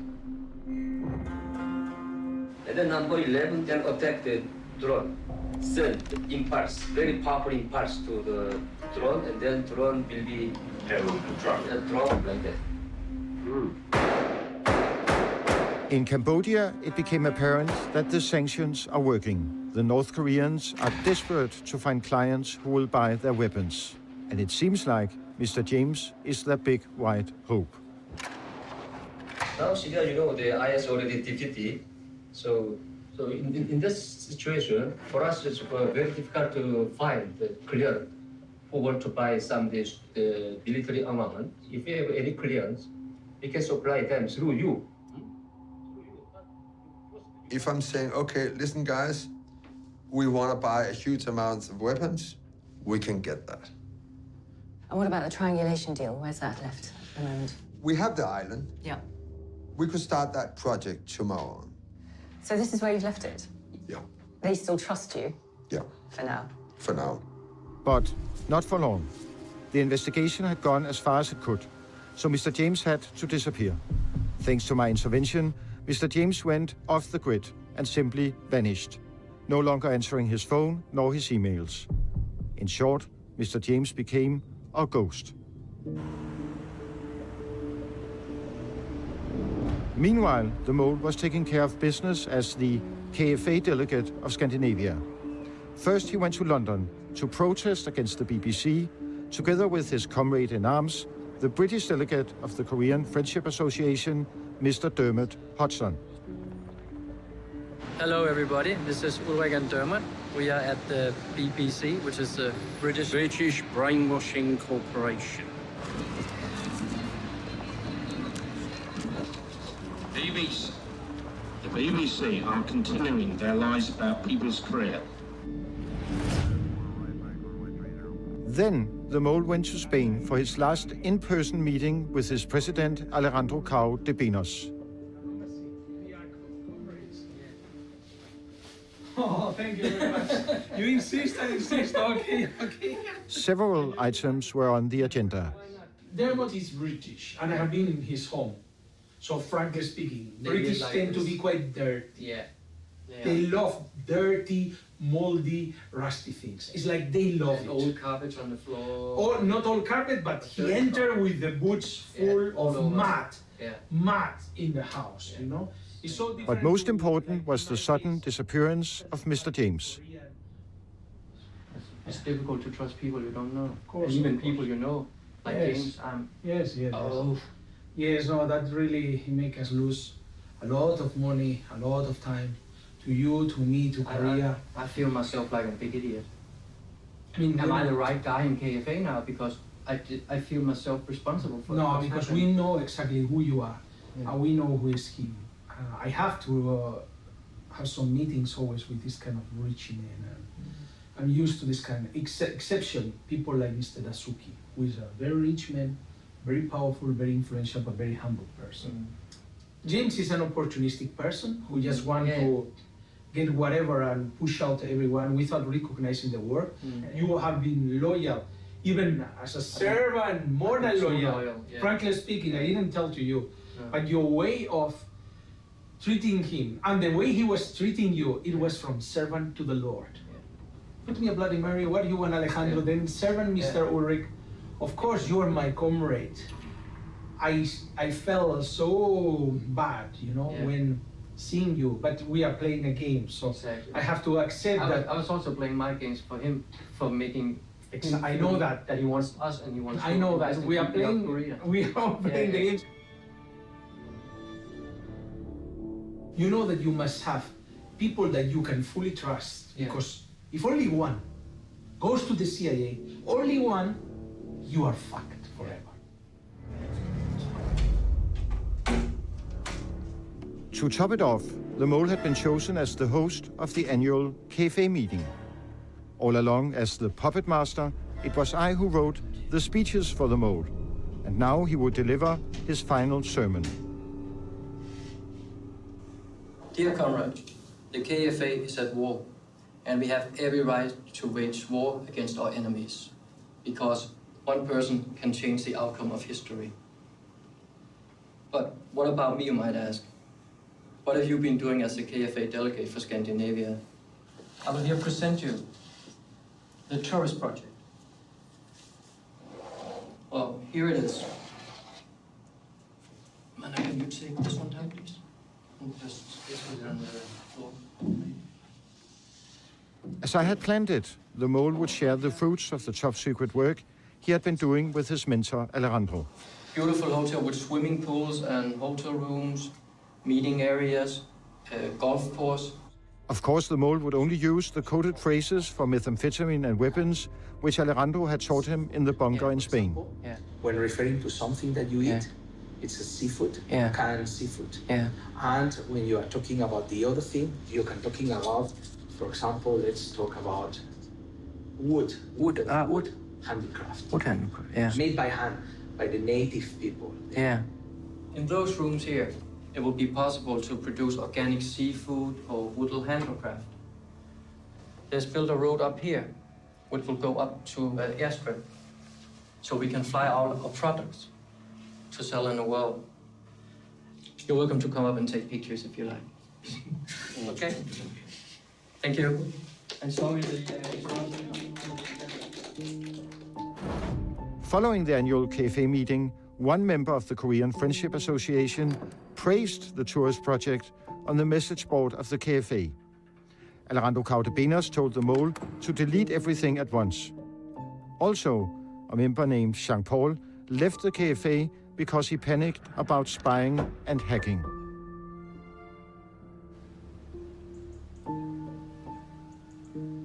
At the end of this, I hired the former intelligence officer, Annie Machon. Before she went rogue and became a whistleblower, she was working for the British security service, the MI5. Her exploits as a whistleblower has made her controversial, but that is of no concern to me. I am only interested in her qualifications as a spy. Running long-time undercover agents was her line of work, as was debriefing agents at the end of their missions. If someone has put 10 years of their life into doing something, and they've been very solitary in what they're doing, they do need a chance just to tell someone exactly what they went through. It's almost like a confessional. And of course, you do want to reward them at the end of it, even if it's just with a recognition they can't really tell anyone about, apart from perhaps their wife or their husband. But it is that recognition that's very important when they've been working undercover for so long. Such as a lavish dinner? A lavish dinner usually works very well, yes. And I want to raise a toast to you both for what you have achieved. I think it's probably the most impressive private intelligence operation I've ever heard of. How are you going to protect these two guys from any reprisals from the North Koreans? Regarding Mr. James, he simply refuses to be, protected or advised about security. Okay. We have prepared for an aftercare program for the mole, also taking care of his security. Mm-hmm. And his family? And his family as well. What I am more concerned about regarding the mole is that being the mole has been a part of his identity for more than 10 years. So what will happen when we bring him in? Entering any form of secret-type world is very seductive, I know from personal experience. And for those who have been living a double life, with all the danger and the adrenaline rush and everything, it is incredibly difficult often to go back to mundane reality. In the long run, we all must face reality.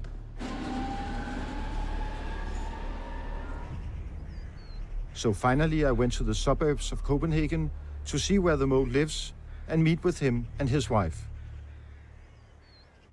Jamen, Ulrik har noget, han gerne vil fortælle til dig.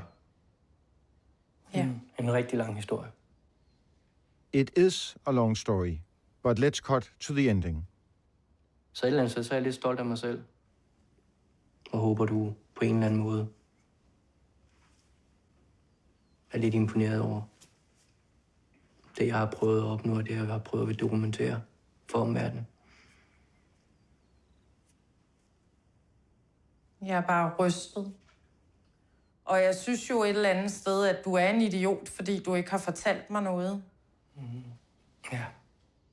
Det er løgn på løgn. Jeg synes fandme, det her er svært. Der er noget, jeg gerne vil sige til Ulriks forsvar. Eller det er vigtigt at få med. Og det er, at Ulrik er et af de modigste mennesker, jeg nogensinde har mødt. Sådan i hverdagen, så ser man ham jo ikke som modig, eller så tænker man jo bare, kan du lige komme i gang med rengøringen? Men han har jo trukket så meget for familien, ikke? Mere og mere og mere og mere, ikke? Altså, han forsvinder. Og nu er der gået 11 år. Jeg ved ikke, om det... Ja. Men det har været vanvittigt. Det har det jo nok. Det har været vanvittigt for mig. Også ikke at kunne fortælle dig. Det er også tit tænkt på, hvad tænker du, ikke? Jeg har ikke tænkt så meget. Nej. Men jeg tænker mere, hvad der kommer til at ske nu, når det hele når vejens ende. Og hvad det har af konsekvenser for os som familie.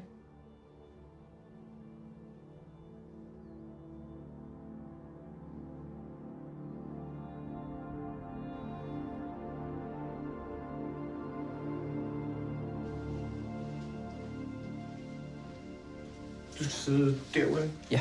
Jeg sidder herovre. Yes.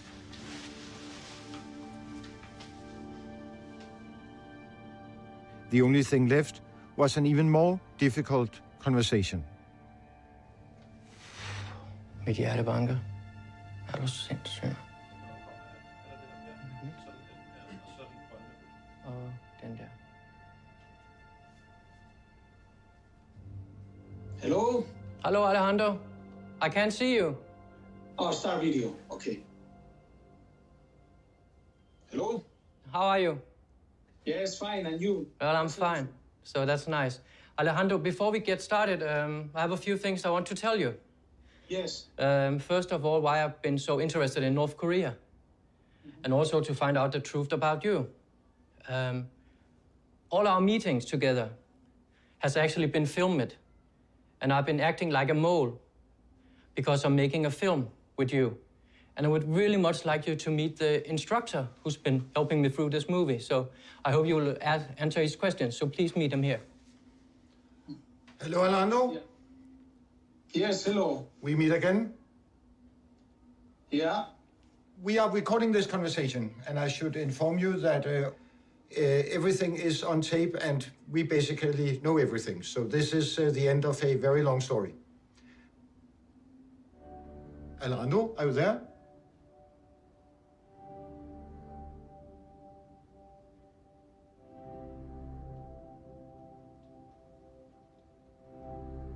Mm-hmm.